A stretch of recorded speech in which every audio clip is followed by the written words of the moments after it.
di Uluwatu. Nanti selama beliau di Bali, beliau menjadi penasehat Raja Dalem Baturenggong.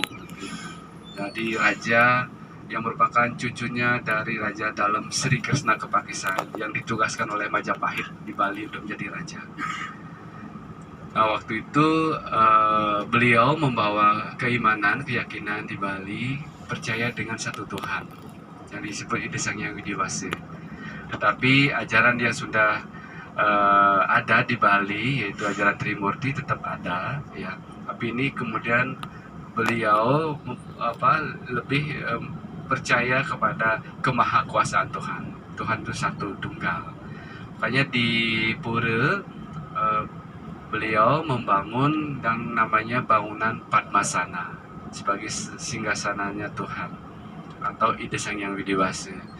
Makanya di sini di kota, di perkotaan itu ada tempat ibadah bagi kami umat Hindu, namanya Padmasana, ya, yaitu bangunan yang diperuntukkan.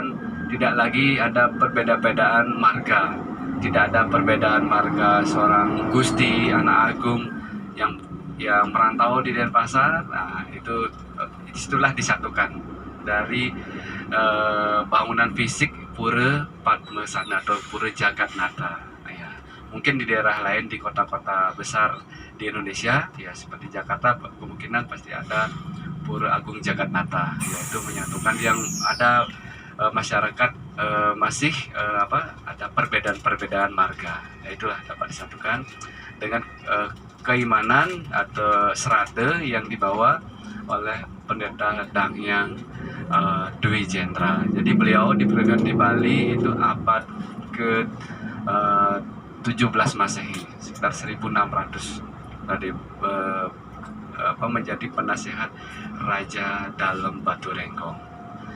Nah, selama beliau berada di Bali, beliau banyak ada tempat atau kalau sekarang menjadi pura-pura yang dimana beliau sebagai untuk menjaga kesucian kawasan di pantai, di laut, ya. Jadi peninggalan beliau lah pura-pura tersebut. Seperti kalau di Bali Utara ada Pura Ponjok Batu, ya. Kemudian Bali Baratnya ada Pura Puranjak, Pura Rambut Siwi.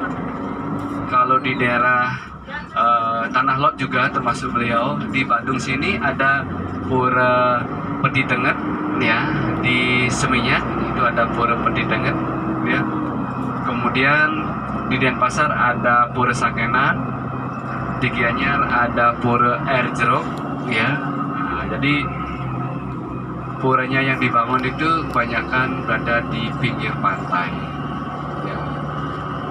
Nah, kalau Pura Tanah Lot sendiri, karena beliau bisa waktu itu mendudukan seorang tokoh yang bernama Pasak Braban, ya. Ki Pasak Braban ini akhirnya tunduk dengan ajaran beliau. Kemudian karena Pasak Braban ini orang yang berpengaruh di wilayah sana, ya. Kemudian seizin beliau, Pendeta Dangyang Dwi Jendra menyarankan untuk membangun pura atau tempat ibadah di atas karang, karena dirasa di kawasan ini adalah kawasan yang sangat suci. Karena pertimbangan beliau, di bawah karang tersebut ada sumber mata air, di mana airnya tersebut rasanya tawar, walaupun air di sekeliling tempat pembangunan pura itu adalah air laut, tapi di situ ada sumber mata air yang rasanya tawar. Itulah mungkin pertimbangan beliau membangun tempat suci di atas karang tersebut. Nah, karang itulah yang dinamakan dengan Tanah Lot. Jadi sebuah karang yang berada di pinggir laut, di atas karangnya dibangun pura yang kemudian dikenal dengan nama Pura Tanah Lot. Untuk perlindungan kawasan ini, beliau memotong ikat pinggangnya dan ditebar ke laut. Nah, konon ini dalam cerita masyarakat, ikat pinggang inilah yang kemudian berubah menjadi ular suci. Ya, ular yang warnanya belang, hitam putih ya, dengan ekor yang pipih, Bapak dan Ibu ya. Seandainya pawang ular itu menemukan ularnya pagi, itu nanti akan diperlihatkanlah kepada wisatawan sebagai bukti ini ular suci, kehidupannya regenerasi dari atau sejak dibangunnya Pura Tanah Lot. Dan ular itu berada di kisaran kawasan Tanah Lot. Seandainya nanti ada Bapak dan Ibu berkeinginan untuk melihat ular tersebut, itu dipersilahkan. Dan juga kalau mau membuktikan bagaimana air suci tersebut yang rasanya tawar walaupun berada di laut sumbernya, itu silahkan.